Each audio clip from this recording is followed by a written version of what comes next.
Kia ora, welcome back to another episode of Bite Back. Picture this, you're a measly bug minding your own business when you smell something good. You approach the smell and snap! You've just been trapped by one of nature's trickiest hunters, the sundew, a carnivorous plant. Today we meet plant enthusiast Don Gray, who's dedicated his garden to these bug trappers. Here's his story.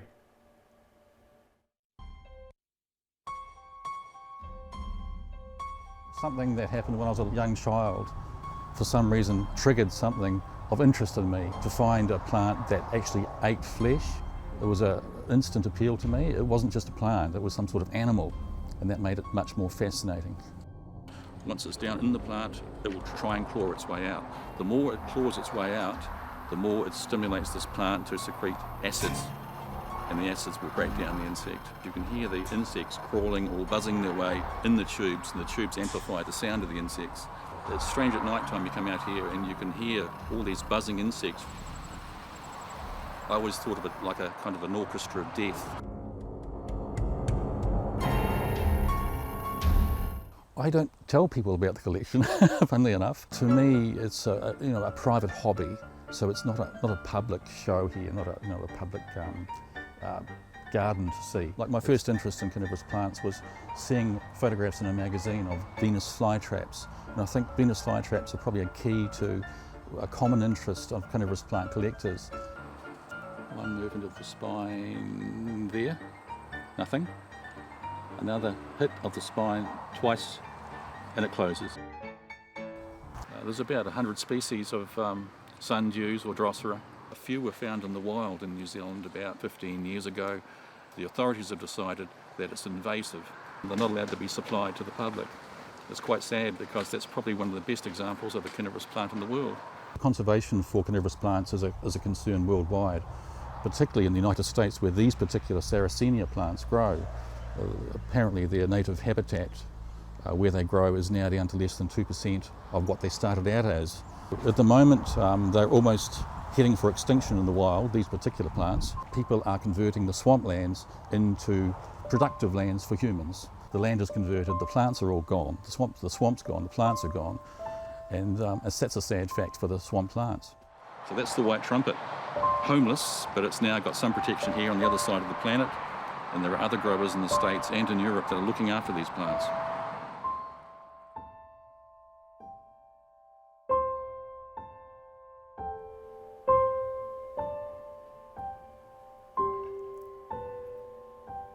Those plants sure aren't playing around. They're trapping snacks, but we're gonna bite back. Join us in the kitchen where Sveta is eager to show us what we can do with another strange looking flora, the dragon fruit. Sveta, what's on the menu? Kia ora. Well, now today what we have here is a dragon fruit.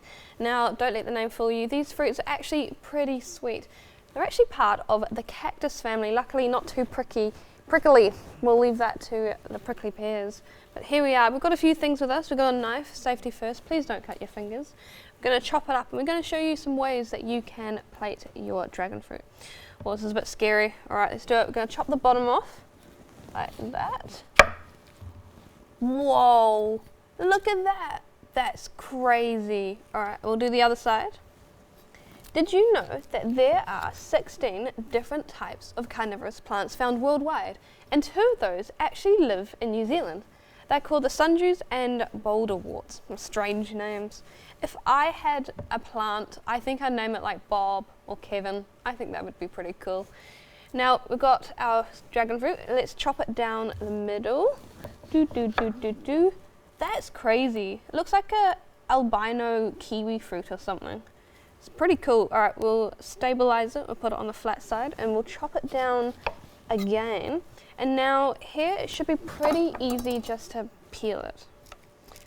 Dragon fruits actually come from places like Mexico, like Central Mexico, South America, North America.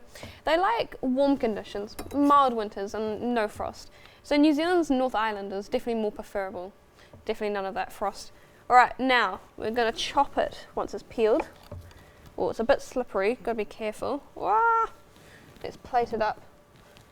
not too fancy. You can enjoy this in so many different ways. Fruit salad, you can blitz it up, you can dice it, you can add some yogurt to it, you can put some honey over it. Let me just peel this side as well.